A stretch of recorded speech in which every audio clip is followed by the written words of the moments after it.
হালচাল বলছে ঢাকা ১০ আসন থেকে নির্বাচনী মাঠে নামতে যাচ্ছেন উপদেষ্টা আসিফ মাহমুদ। এজন্য নাকি তিনি নিজের ভোট কেন্দ্র কুমিল্লা থেকে বদলে ঢাকায় নিয়ে এসেছেন। আজ বিকেলে ধানমন্ডি থানা নির্বাচন কার্যালয়ে গিয়ে ভোটার হওয়ার আবেদন জমা দেন বৈষম্য বিরোধী ছাত্র আন্দোলনের সাবেক এই সমন্বয়ক।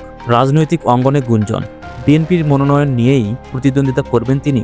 অভ্যন্তরীণ আলোচনায় নাকি ইতিমধ্যেই সে ব্যাপারে সমঝোতাও হয়েছে চূড়ান্ত। এমনকি বিএনপি তার জন্য এই আসনটি খালি রেখেছে বলেও জানা গেছে।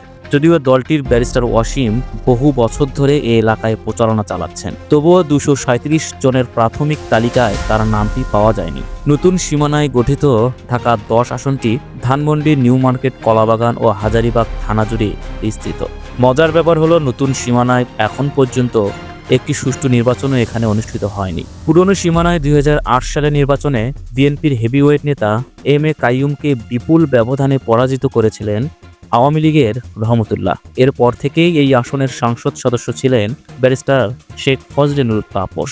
তারও আগে এই আসনের সংসদ ছিলেন বিএনপির প্রভাবশালী নেতা মোসাদ্দেক আলী ফালু।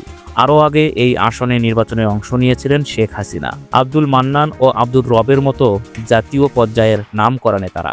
এইবার বিএনপি এখনও আনুষ্ঠানিকভাবে প্রার্থী ঘোষণা করেনি, কারণ অনুমান করা হচ্ছে শেষ পর্যন্ত এখানেই প্রতিদ্বন্দ্বিতা করবেন আসিফ মাহমুদ।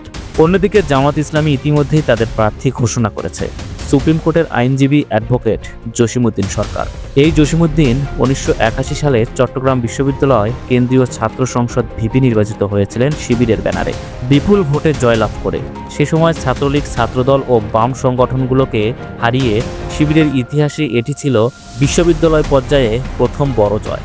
সেই জয়ের পর সারা দেশের ইসলামী ছাত্র শিবিরের উচ্ছ্বাস ও আত্মবিশ্বাসের এক নতুন জোয়ার বয়ে গিয়েছিল। জাতীয় সংসদ নির্বাচনকে সামনে রেখে বর্তমানে ধানমন্ডি, নিউ মার্কেট এলাকায় নিয়মিত গণসংযোগ করছেন জামাতের কেন্দ্রীয় কর্মপরিষদ সদস্য এবং বাংলাদেশ লয়ার্স কাউন্সিলের সভাপতি অ্যাডভোকেট জসিমউদ্দিন সরকার। এলাকাবাসীর সঙ্গে সরাসরি যোগাযোগের ফলেই তিনি ইতিমধ্যেই ব্যাপক সাড়া পেয়েছেন। শিক্ষিত, ভদ্র, মার্জিত অথচ দৃঢ় ব্যক্তিত্বপূর্ণ এই নেতার জন্ম কুমিল্লায় হলেও দীর্ঘদিন ধরে রাজধানীর এই অঞ্চলের সাধারণ মানুষের মাঝে নিবিড়ভাবে সম্পৃক্ত হয়েছেন। ফলে যদি বিএনপি শেষমেশ আসিফ মাহমুদকেই এই আসনে মনোনয়ন দেয়, তবে লড়াইটি নিঃসন্দেহে হাড্ডাহাড্ডি হবে।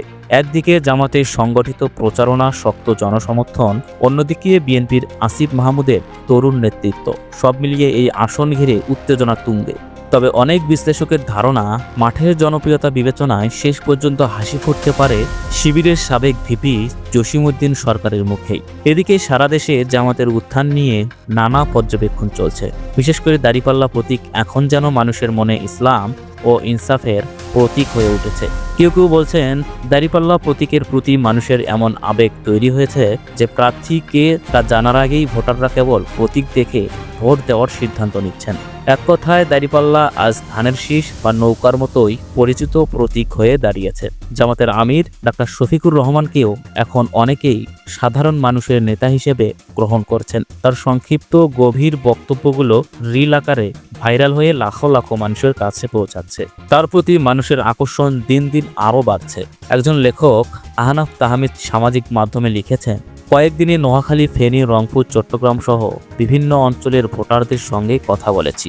প্রায় সবাই মনে করেন বিএনপি আর আওয়ামী লীগ একই চরিত্রের দল, ক্ষমতা, চাঁদাবাজি আর দাপটের রাজনীতি। একজন চট্টগ্রাম ১০ আসনের ভোটারকে জিজ্ঞেস করলাম কার প্রতীকে ভোট দেবেন, তিনি বলেন দাঁড়িপাল্লায়। জিজ্ঞেস করলাম প্রার্থীকে চেনেন, তিনি হেসে বললেন না, তবে দাঁড়িপাল্লার মানুষ খারাপ হতে পারে না। এটাই এখন বাংলাদেশের রাজনীতির নতুন বাস্তবতা। মানুষ জামাতকে শুধু একটি দল নয়, বরং ন্যায়ের, ইসলামের ও নীতির প্রতীক হিসেবে দেখতে শুরু করেছে। যদি জামাত এই পারসেপশনকে সংগঠিতভাবে কাজে লাগাতে পারে এবং সুষ্ঠু নির্বাচনের সুযোগ পায়, তবে সরকার গঠনের মতো আসন অর্জন করলেও আশ্চর্যের কিছু থাকবে না। দর্শক, আপনি কি মনে করেন নিচে কমেন্টে জানাতে ভুলবেন না। আর এই চ্যানেলে নতুন হলে অবশ্যই সাবস্ক্রাইব বাটনে ক্লিক করে বেল আইকন অন করে রাখুন, যেন পরের বিশ্লেষণগুলো সবার আগে আপনার কাছে পৌঁছায়। ধন্যবাদ।